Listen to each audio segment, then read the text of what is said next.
Okay, yesterday we finished more or less the dinim of building a shul, how a shul is set up and all that. Next dinim here in Kitzur is the din of Pesukei Dezimra. Pesukei Dezimra is the part of davening that goes from Baruch Sha'amar through Yishtabach. Okay? Some people say Heidu after Baruch Sha'amar. Our custom is we say Heidu before Baruch Sha'amar. But once somebody says Baruch Sha'amar, but by the way, that means not when you start saying Baruch Sha'amar. In the middle of Baruch Sha'amar, you say Baruch Atah Hashem Elokeinu Melech HaOlam. Yeah? That's where Pesukei Dezimra begins. Because until then, it's not really Pesukei Dezimra. It's not really Pesukei Dezimra because you didn't say Hashem's name yet. When does Baruch Sha'amar really begin? That is Pesukei Dezimra. In the middle, when you say Baruch Atah Hashem Elokeinu Melech HaOlam, Okel V'Rachman Amul, that's when Pesukei Dezimra begins. Once Pesukei Dezimra begins, right? Once Pesukei Dezimra begins, until the end of davening, of the end of the Amidah, halachically it's forbidden to talk. Not only are you not allowed to talk in English, you can't talk in any language, even Farsi. You're not allowed to talk, but you're not allowed to talk even in Hebrew, unless if it's something of kedusha, of holiness. For instance, what happens if it's a day of Torah reading, and the only guy that knows how to read the Torah is in the middle of Pesukei Dezimra? So, is he allowed to, in the middle of Pesukei Dezimra, go read the Torah? So the Pasuk write, you're allowed to go learn the Torah, because it's also praise of Hashem, it's part of the davening. So, and if there's somebody else, obviously, he shouldn't do it. But if there's nobody else, he could do it. Or, for instance, even Brich Shmei, this is already, the Rebbe brings down in Minhag, this is machlekes about in halacha. You know, Brich Shmei that we say, that you also don't say if you're in the middle of Pesukei Dezimra. Vayhi ben Sayah, for sure you don't say. Even Brich Shmei you don't say, which is more holier, by the way, than Vayhi ben Sayah. Even though there's Pesukim and Chumash and there's a Zoyar, but in the davening part, so even that you don't say. What happens if somebody is in the middle of Pesukei Dezimra and they need to say Kaddish? For a parent or something like that. So again, they're allowed to say Kaddish in the middle of Pesukei Dezimra, if you can't avoid it. Why? Because that's also praising Hashem. Pesukei Dezimra literally means sentences of praise. So if you're saying Kaddish, that's also Yizgadal v'Yizgad Hashem, and you're saying praise to Hashem. Okay. Correct a halachic question? What? A halachic question. If what? If a halachic question arises from somebody next to you, are you allowed to speak? You're not supposed to answer. You could hint. You could, not verbally, but you can write. If they ask you, am I allowed to do something, you could say yes or no, which in Krishma you wouldn't be allowed to do. But in Pesukei Dezimra, you shouldn't talk. You should write it down or do something else that you would be allowed to do that. How about when they're saying Tachron and you say the 13, then can you say that with them? In the middle of Pesukei Dezimra? No, when you're there and they're doing Tachron. There are opinions that say the Yud Gimel Midas Rachim you could say, but it's not clear what our minig is if we do or don't. But there are opinions that say again because it's the praise of Hashem, so you would be allowed to say it. I mean, means you could say. There's a lot of things you're allowed to say, but They call you to the Torah. if they call you to the Torah, you're allowed to go up. You can even read along together with the Balkari, the Aliyah. In Berchas Krishma, we'll get to later, but after Yishtabach until Shemon Esrei, they're not supposed to call you up. If they call you up, you just say the bracha, but you don't read along. Okay, so now, for Dvar Mitzvah, you're allowed to answer Amen. If they're in the middle of Krishma, let's say the minyan is up to Shema, and you're in the middle of Ashrei, or anywhere in Pesukei Dezimra. So the din is, when the minyan says Shema, you have to say the pasuk Shema Yisrael Hashem Elokeinu Hashem Echad with them. Otherwise it shows that you're not part of the Shema Yisrael group. So the din is that what happens if somebody is in the middle of Pesukei Dezimra and the minyan comes to Shema, so the din is you say the pasuk Shema Yisrael together with everybody else. I'm not talking about the middle of Baruch Shama and Yishtabach. Those are different things. I'm talking about between Baruch Shama and Yishtabach. Then the din is you would be allowed to say Shema Yisrael. After Yishtabach, You're not supposed to say the pasuk. You have to put your hand over the eyes and say what you're davening in a tone that it sounds like Shema Yisrael. You know what I mean? The song, so to speak. But that you shouldn't say. Okay, you can answer Amen in Kedusha. You answer all of what? Is that true that you have to say whenever you say Shema, you have to say Baruch Shem right What? away after? What? Baruch Shem. Start again. Whenever you say Shema or you hear Shema, you have to, when you say Shema, you have to say Baruch Shem. No. First of all, when they take out the Torah Shabbos morning, they say Shema Yisrael. When they're holding the Torah before they do they say Baruch Shem? No. Why not? Because not every time you say Shema, you have to say Baruch Shem. By the way, we'll get to this also a whole machlekes in halacha. If a minyan's davening Shema and you're wherever, where you're allowed to talk, how much of Shema do you have to say with the minyan? First pasuk, Shema and Baruch Shem, are you supposed to say the whole first paragraph? The different opinions in halacha. Some opinions say you should say the whole paragraph. Some poskim say you say the whole Shema if you're able to talk and you're not davening it. But otherwise, it's an issue. Okay, Baruch Hu Baruch Shema, you don't answer at all. Okay, Baruch Hu Baruch Shema, because not at all mentioned in the Gemara. It's interesting. Amen is mentioned in the Gemara, obviously. Baruch Hu Baruch Shema is not mentioned in the Gemara, so therefore it doesn't have that prominence. Therefore, you don't say Baruch Hu Baruch Shema in the middle of Pesukei Dezimra. Definitely not the middle of Birchas Krishma. Bottom line is, anytime you're not allowed to talk, you're not allowed to say Baruch Hu Baruch Shema. And we learned, according to Alter Rebbe, if somebody, let's say by Kiddush, when the guy says Baruch Atah Hashem Elokeinu melech haolam b'rei pri hagafen, or by Shofar, by Lulav, or by anything else, the guy says, somebody said Baruch Atah Hashem, and you say Baruch Hu Baruch Shema, according to Alter Rebbe, you're not Yetzer Kiddush, let's say, because you talked in the middle, and that's called talking. So some Sefer, they say in his Beis Medrash, people did it, and he didn't stop them, so they said he agreed that you b'diavad Yetzer. According to Alter Rebbe, you're not Yetzer. Okay, now, when you say Baruch Sha'amar, you're supposed to hold the front tzitzis in your right hand. Krishma, you hold them in the left hand. By Baruch Sha'amar, you hold the front two tzitzis in your right hand. If you're lefty, you hold it in your left hand.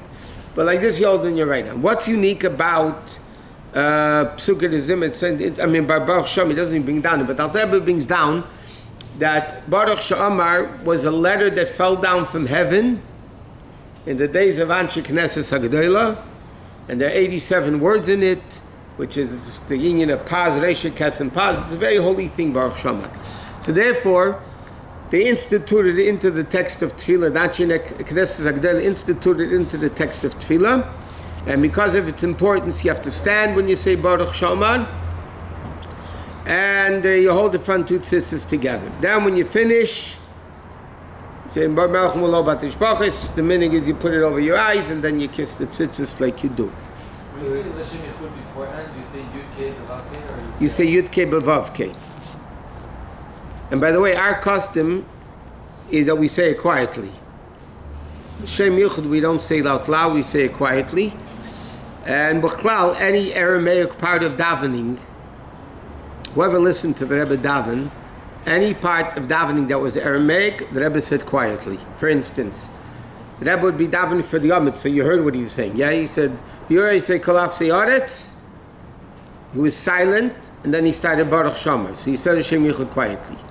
In Oz Yashir, you say Hashem Yimlech L'Amvad, Hashem Yimlech L'Amvad, Hashem Achusei Koyim L'Olam Elomi Amai, which is the Aramaic of Hashem Yimlech L'Amvad.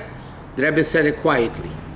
All the parts of davening that had Aramaic in it, the Rebbe said quietly. There's a reason for whatever, but that's what he did. So our custom is, by the way, L'Shem Yichud we say quietly because it's Aramaic, but we say Yud Kei B'Vav Kei. There's some similarities between Ishtarach and Baruch Sha'amar. How come you have to stand on... When you eat a piece of cake, yeah, you make a mezonos and then you make an alamichya, correct? Are they related? I'm serious. Are they related? Yeah. One's the bracha before, one's the bracha after.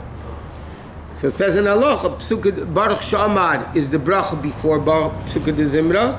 Yishtabach is the bracha after Pesukei Dezimra. It's simple. That's why you can't just say Baruch She'amar even if you're in a rush. You just can't say Baruch She'amar and Yishtabach. Because it's like making mezainis and alamichi without eating the cake. No, that's the analogy. So you have to say at least Ashrei or something, because otherwise you can't make a bracha before bracha after if you're not saying something in the middle. So Baruch She'amar already has two brachas already. Yeah, but there's a difference halachically between Baruch She'amar and Yishtabach. Oh, what happened to this thing in this city? There's a difference halachically what you're allowed to answer in Baruch She'amar and Yishtabach. Yishtabach is stricter than Baruch She'amar. But that will do. Is it higher level then? It's not a question of higher level. It's a question of complete bracha, half a bracha. What did they do to these? Who wrote the Yishtabach? Oh, here. During Baruch She'amar, okay, you can only answer things that you answer in Birchas Krishma. That means, what do you mean in middle Baruch She'amar? Once you say Baruch Atah Hashem Elokeinu Melech HaOlam until Melech Muhulo Batishbachis, right? Not okay. You can answer Baruch Shema. You cannot answer Amen. You can answer Amen Yeshmei Rabbi. You can answer Amen if somebody had an Aliyah. You can only say in Kaddish. You can only say Kaddish Baruch and Yimlech. In Yishtabach, you can answer Amens. I'm sorry.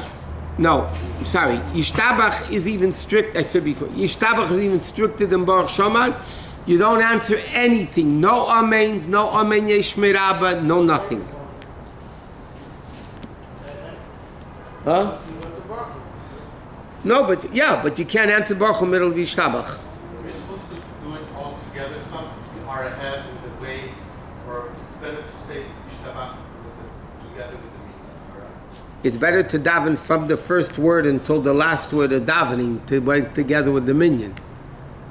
Right, but normally you wait and Ishtabach to start, then go continue. There is a din, by the way, that you're not allowed to start Shemoneh Esrei before the minyan. If you're ahead of the minyan, and the minyan's not yet by Shemoneh Esrei, you can't start Shemoneh Esrei until the minyan starts. That's the din of Shulchan Aruch. But Yishtabach, you don't have to say with them. Of course, it's good to say everything with the minyan, but you don't have. Huh? No, I'm saying right. Thank you. You shouldn't finish Ishtabach and wait. You should wait from Ishtabach. When you finish no, you should finish Yishtabach, and then you'll be able to answer all the amens, and then you're. Okay. Now, during Sukkot is any part really. You have to be careful. You can't touch any parts of your body which are normally covered, because if you do, you're going to have to wash your hands, even in the middle of davening. Which means like this: if somebody is in the middle of davening and they stick their finger into the ear canal, not on the outside, you stick it in, you have to wash your hands. If somebody, pardon the expression, picks their nose, they need to wash their hand. If somebody touches above the elbow, here, you have to wash your hands. If somebody scratches their head, you have to wash your hands. You're not allowed to continue davening until you wash your hands. If you tied your shoes, you have to wash your hands. Because you're not allowed to daven, your hands are considered dirty, and therefore they need to be washed before you can continue davening. You have to take off your tefillin and wash your hands. No, why do you have to go? You don't have to go into the bathroom. No, you wash your hands by yourself. You sit in the middle of davening, like let's say in the morning. Right. So you scratch your hair and you have tefillin and you have to wash your hands. Yeah. But you don't have to take off the tefillin. Or you just wash the one single hand you used to. The hand that you touched washes.